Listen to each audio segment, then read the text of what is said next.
Apa karena udah malam ya semangat kita berkurang ya? Puji, ah?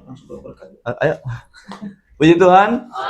Haleluya. Mengucap syukur pada hari ini kita masih diberikan kesempatan oleh Tuhan untuk beribadah di hari Jumat. Ya, udah berapa abad kita nggak ketemu ya? Sudah.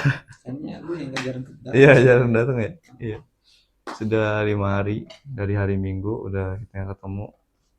Sampai hari Jumat ini kita masih bisa beribadah itu semua karena kasih karunia Tuhan.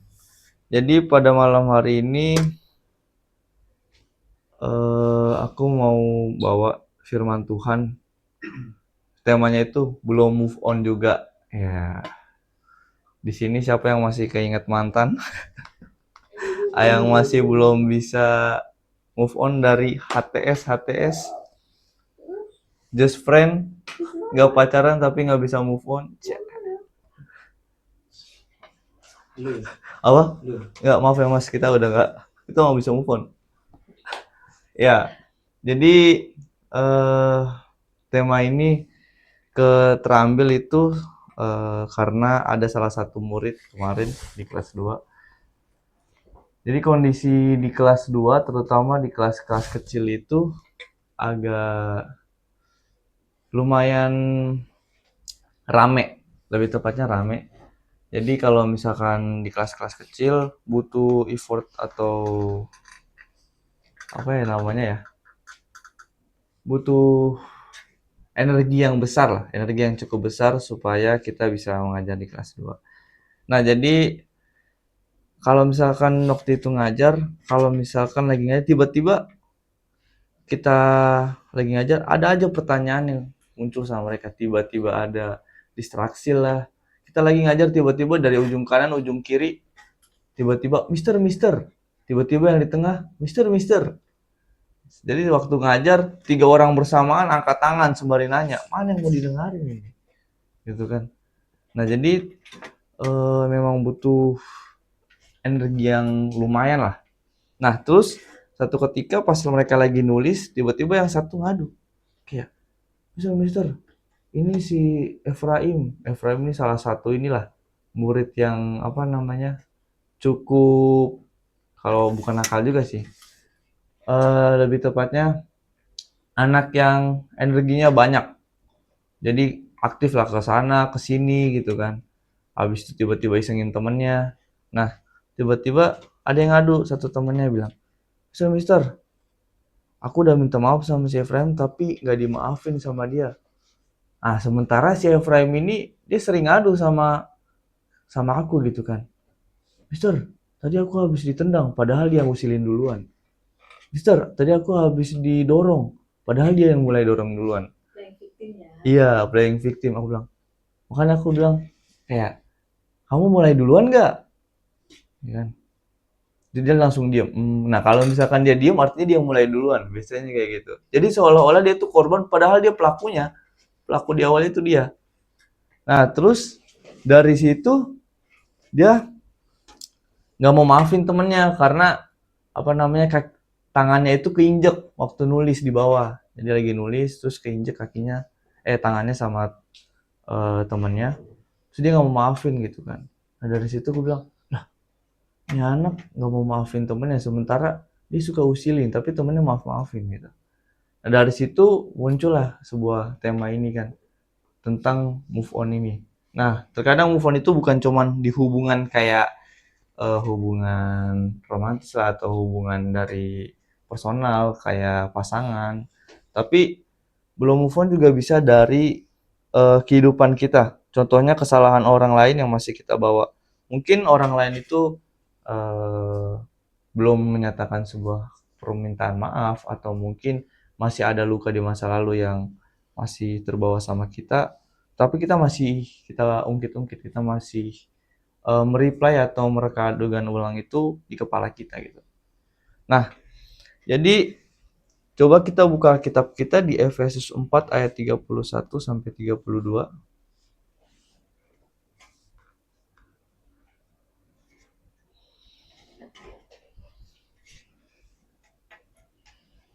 Oke, udah ya. Kalau misalkan udah, bilang puji Tuhan. Oke. Kita Kayaknya tengah-tengah, Pak. River. Oke, kita baca bersama-sama dalam hitungan ketiga. 1, 2, 3. Segala kepahitan, kegeraman, kemarahan, pertikaian, dan fitnah yang telah dibuang dari di antara kamu. Demikianlah pula segala kejahatan. Tapi hendaklah kamu ramah seseorang terhadap yang lain, penuh kasih mesra, sebagaimana Allah mengampuni kamu. Oke, boleh di next, Mr. Rete, banget tuh. Nah, kita mau melihat bahwa dalam realitanya, dalam kehidupan kita sehari-hari, tidak luput bahwa kita sebagai manusia pasti punya yang namanya rasa kesal ketika kita diperlakukan tidak adil. Atau mungkin ada orang berbuat salah kepada kita akan merasa jengkel, merasa ada sebuah rasa kesal, rasa marah ketika seseorang itu memperlakukan kita dengan tidak sesuai dengan harapan kita. Nah, apakah sebenarnya dari kehidupan masa lalu kita, apa kita masih membawa sebuah kesalahan orang lain dalam kehidupan kita, sehingga kesalahan orang itu sudah lama terjadi dan situasinya memang sudah terlewat, tapi sakit hatinya itu masih dibawa sampai sekarang. Nah, ada yang mungkin pas awal-awal pacaran gitu kan, mulutnya manis banget. Kayak apa? Enggak kita ngomong. Ya, jadi ada yang kalau misalkan awal-awal pacaran tuh, terutama ada satu kalimat yang biasa dipakai cowok-cowok kayak, aku nggak bisa hidup tanpa kamu. Padahal mah, kamu tahu nggak kenapa akhir-akhir ini dadaku sesak? Ya soalnya separuh nafas aku ada di kamu. Dalam hati. Kalau bisa diinget-inget tuh kayak. Oh, berarti pengalaman ya? Enggak pengalaman, cerita orang doang. Mau pernah gitu ya, Mas? Kalau yang mungkin beda orang kan yang gitu. Iya. Jadi pas awal-awal manis banget, terus pas udah ada sebuah problem, sudah ada perbedaan pendapat, langsung lah mulai kan ditunjukkan itu tanduk-tanduk kerbaunya, ya kan, mulai ditunjukkan, lah nggak bisa gitu dong gini-gini. Apalagi kalau misalkan kalau cowok itu kayak, kenapa sih apa namanya bisa dimarahin soal, kenapa nggak dibalas chatnya gitu contohnya, kenapa nggak diangkat teleponnya contohnya gitu ya. Lah padahal emang ngapain aja gitu. Lah, nah itu di situ mulai udah sampai berantem lah. Mungkin ada yang sampai parahnya sampai mulai ngomongin apa namanya, pas sudah putus ngomongin mantannya di belakang segala macam. Nah, dan serasa sakit hati itu tuh masih tertinggal gitu, masih membekas.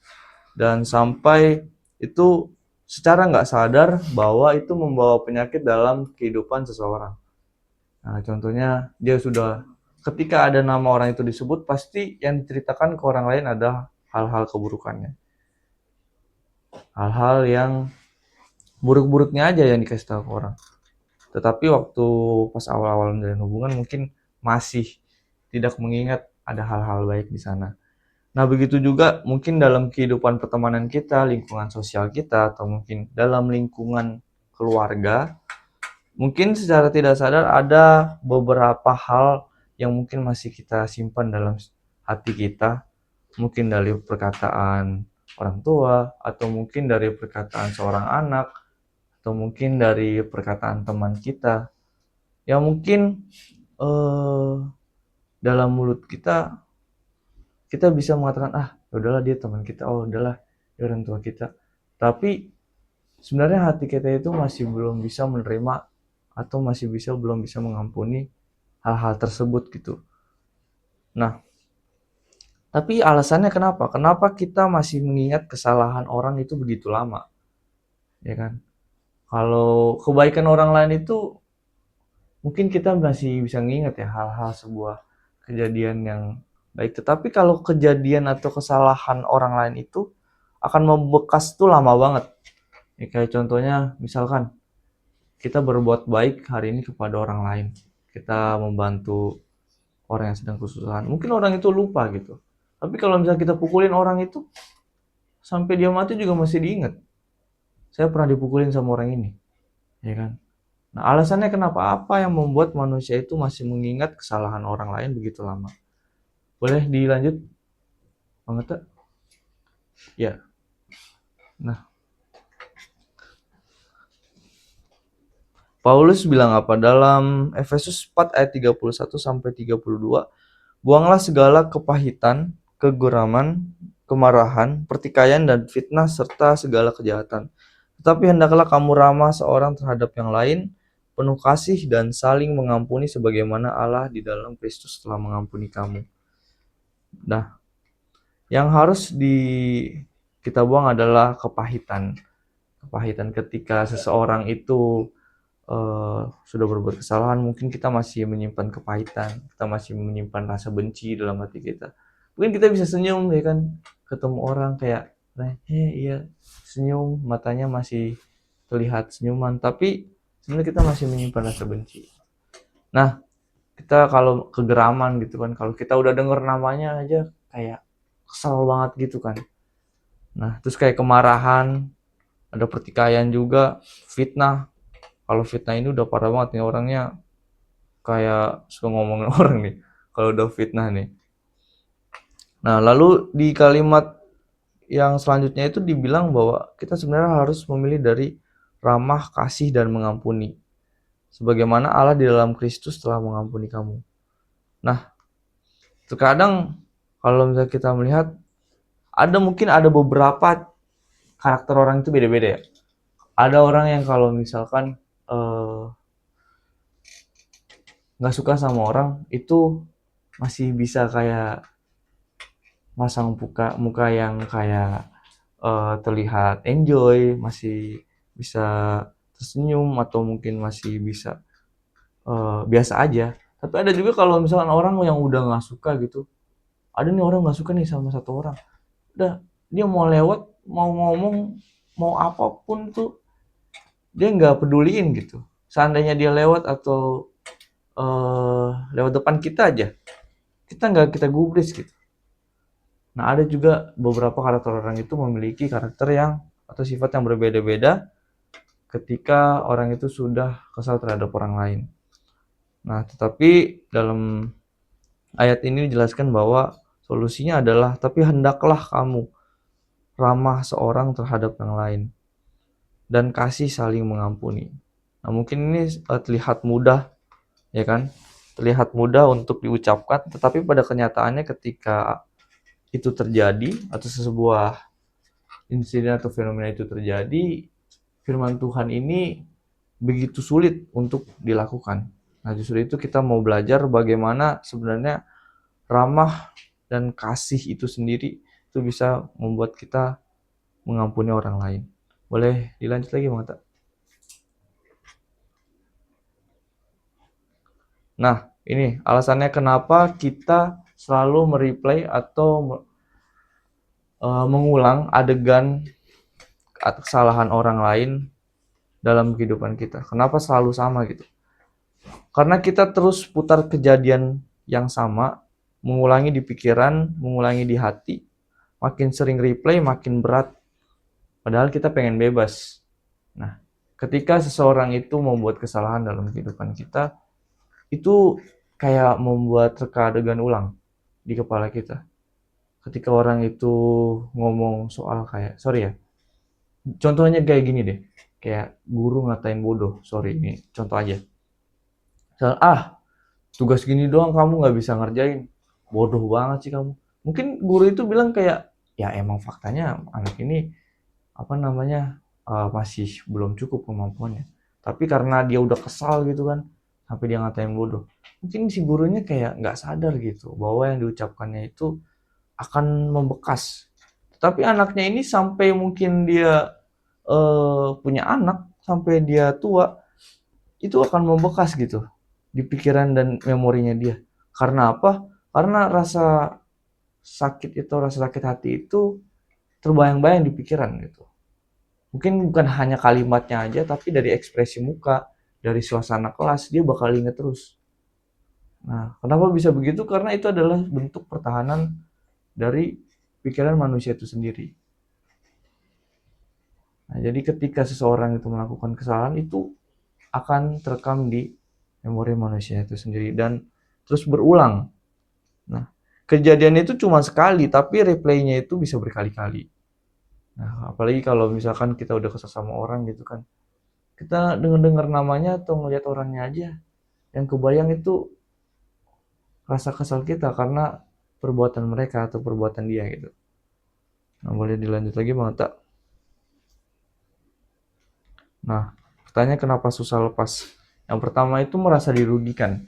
Ketika kita tahu bahwa sebenarnya kita nggak salah, tapi orang ini berbuat hal yang semena-mena gitu ya. Dan kita nggak mau memaafkan atau mengampuni. Karena ya, bukan gue yang salah. Bukan saya yang melakukan kesalahan. Jadi merasa dirugikan ketika kita harus mengampuni orang lain. Nah, lalu yang kedua, ingin keadilan. Nah, contohnya ketika kita diperlakukan tidak adil atau eh, kita diperlakukan tidak baik gitu kan, kita merasa wah seharusnya lu juga ngerasain juga yang gue rasain. Kalau misalkan lu pukul gue, lu juga harus ngerasain rasa sakit yang gue rasain ketika dipukul gitu. Nah itu adalah rasa ketika bahwa kita pengen keadilan gitu. Rasa sakit ini orang lain juga harus rasakan. Kalau misalkan ada yang tahu ceritanya ini nggak, si apa, kalau film Naruto karakternya Obito tahu nggak? Devan tahu nggak Obito, Devan? Nonton Naruto nggak? C tahu nggak C? Nggak nonton ya Naruto ya? Oh tahu ya? Nah ini dia agen alpha bagus nih kayak gini. Iya jadi apa? Ya jadi bapak ibu, jadi ada satu kartun gitu, satu kartun Jepang di animasi Naruto gitu dulu tontonan waktu kecil. Jadi satu dunia ini perang cuman gara-gara satu masalah. Masalahnya cuman karena hubungan percintaan satu orang. Jadi kayak segitiga, yang satu suka sama ini, yang satu suka sama ini, yang satu suka sama ini. Yang ini cemburu sama ini makanya berantem sampai satu dunia perang. Itu kan kayak cuman gara-gara hubungan percintaan dunia bisa perang gitu, sampai hancur semuanya. Nah, dalam kejadian itu sebenarnya ada sebuah kesalahpahaman. Jadi ini kan ceritanya tentang ninja ya. Jadi yang ceweknya ini sebenarnya pengen melindungi temannya gitu. Nah, tetapi secara nggak sengaja si temennya ini dia ngebunuh apa? Ngebunuh orang yang atau temennya itu. Secara nggak sengaja sebenarnya niatnya dia itu untuk melindungi temannya.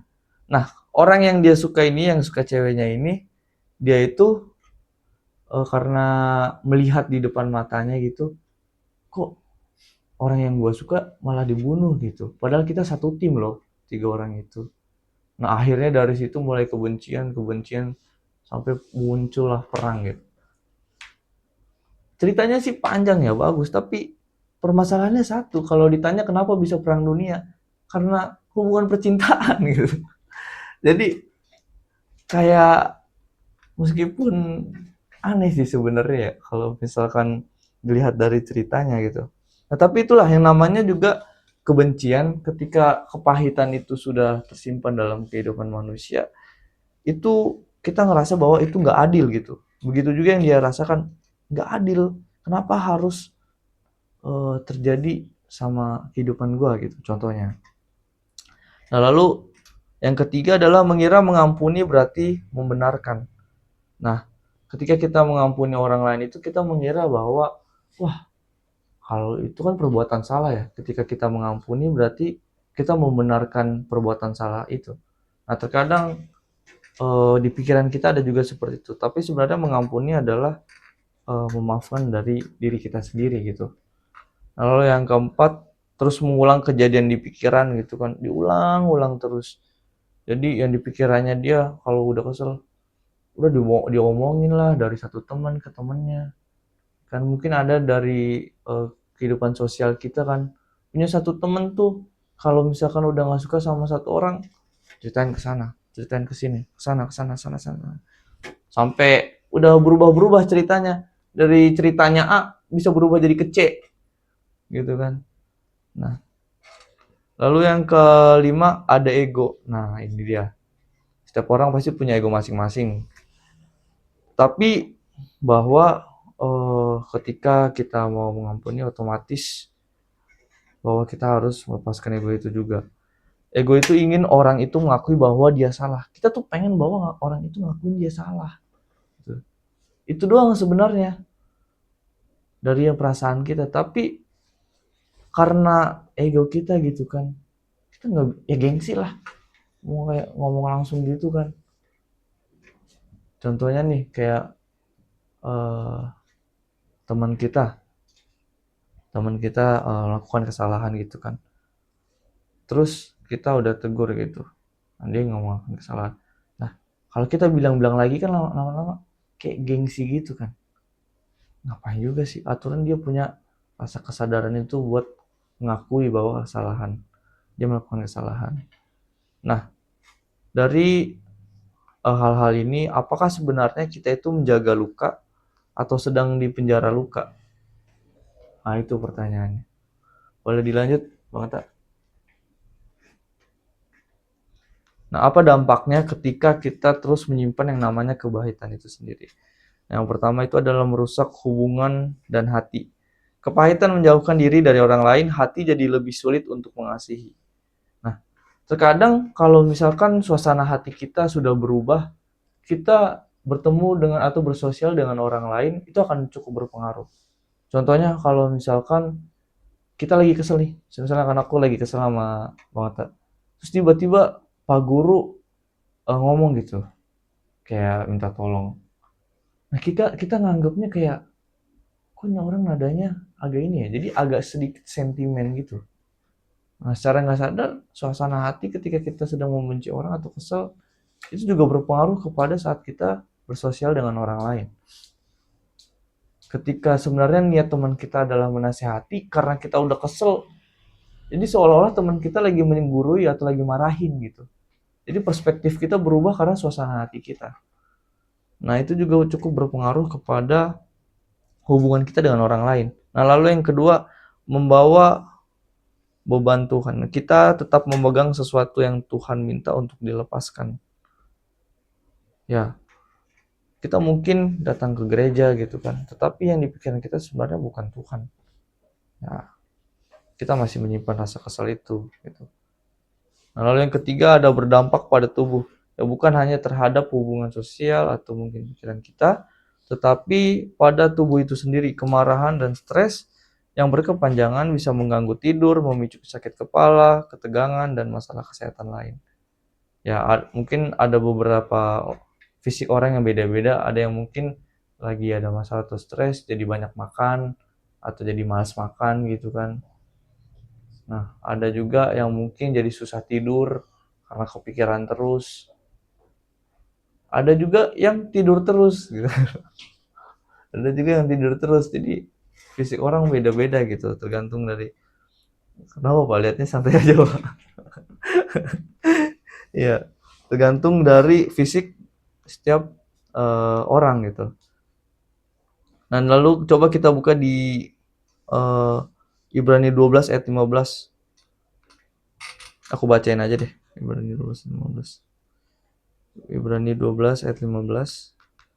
Situ dikatakan bahwa jagalah supaya jangan ada seorang pun menjauhkan diri dari kasih karunia Allah, agar jangan tumbuh akar yang pahit yang menimbulkan kerusuhan dan yang mencemarkan banyak orang. Nah, di sini dibilang bahwa ada sebuah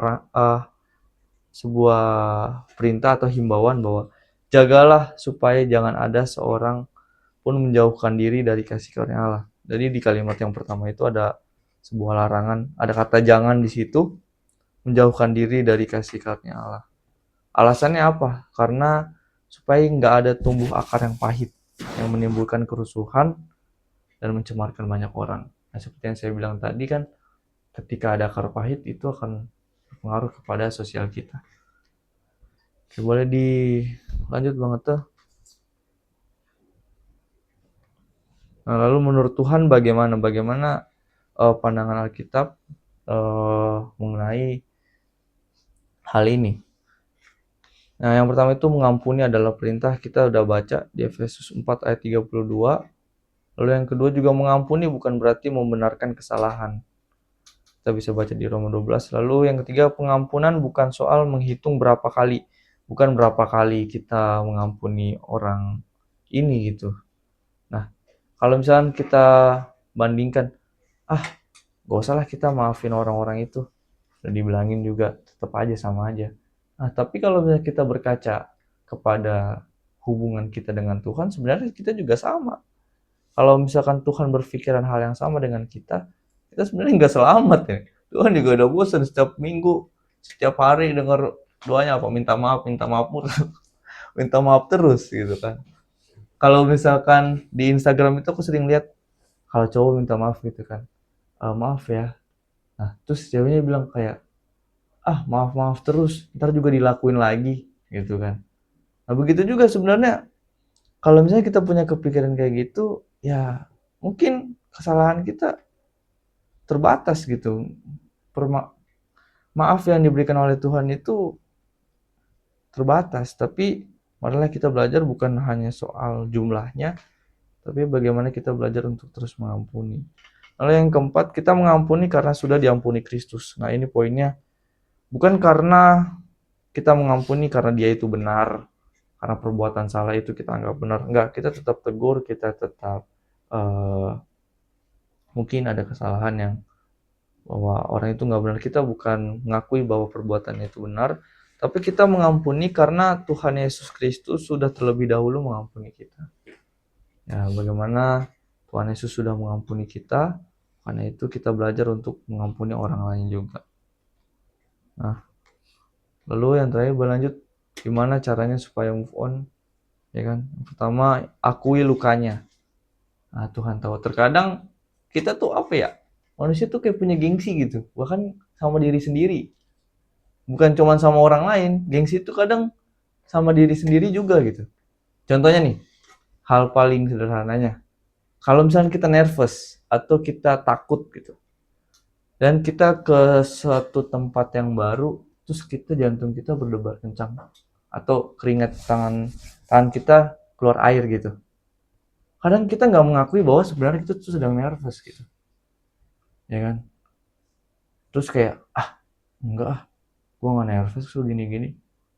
Padahal secara nggak sadar sebenarnya itu emang respon tubuh bahwa kita sebenarnya tuh sudah nervous gitu. Kadang kita gengsi juga sama diri sendiri kalau kita sadari ya. Nah, contohnya kalau misalkan kita juga sedang ada sebuah rasa takut, contohnya kayak ketakutan apa aja lah. Kita bilang, enggak kok, gue nggak takut. Nah, tapi sebenarnya perasaan itu bukan dilawan sebenarnya. Tapi perasaan itu diakui ketika kita marah, ketika kita sedang sedih, ketika kita sedang senang, ketika kita sedang merasakan luka itu, kita nggak perlu lawan, kita nggak usah pura-pura kuat, cukup divalidasi aja perasaan kita. Karena semakin kita nggak validasi, maka emosi itu atau perasaan kita nggak bakal reda. Lalu yang kedua adalah berhenti untuk mereplay masa lalu, berhenti untuk memikirkan hal-hal yang membuat kita sakit hati terus. Lalu yang ketiga, memilih untuk mengampuni. Dan yang keempat, untuk memilih untuk mendoakan. Mengampuni bukan berarti kembali dekat atau membiarkan diri disakiti lagi, ingat ya. Bukan berarti kita mengampuni, berarti kita mengizinkan orang untuk menyakiti kita lagi, tapi bagaimana kita bisa mengampuni kesalahan mereka. Oke, lanjut tak? Nah, ini deh. Mulai kita jujur dalam setiap hati kita, apakah sebenarnya masih ada nama yang bikin kita kesel gitu, atau ada kejadian yang membuat terus kita mereplay kesalahan orang lain? Apa ada orang yang bilang sudah kita maafin sih, tapi kita sebenarnya masih jengkel gitu. Mungkin masalahnya bukan di mereka, tapi masalahnya ada di hidup kita. Mungkin masalahnya adalah ketika kesalahannya itu masih tinggal di hati kita. Kita masih menyimpan rasa kesal tersebut. Dan lanjut tak? So, kesimpulannya belum move on juga. Mari orangnya yang mungkin sudah lanjut hidup gitu kan. Kejadiannya udah selesai, tapi jangan biarkan kesalahan orang lain itu terus mengendalikan hidup kita. Di Efesus 4 ayat 32, marilah kita saling mengampuni sebagaimana Allah di dalam Kristus telah mengampuni kita juga. Stop replay, start forgiving. Oke, demikianlah firman Tuhan pada malam hari ini. Nanti di akhir pujian, angkat pujian apa tadi? Yang terakhir ya Pak? Iya, Bapak engkau sungguh baik. Nanti di akhir saya serahkan kepada Pak Gembala. Langsung doa ya? Udah malam ya?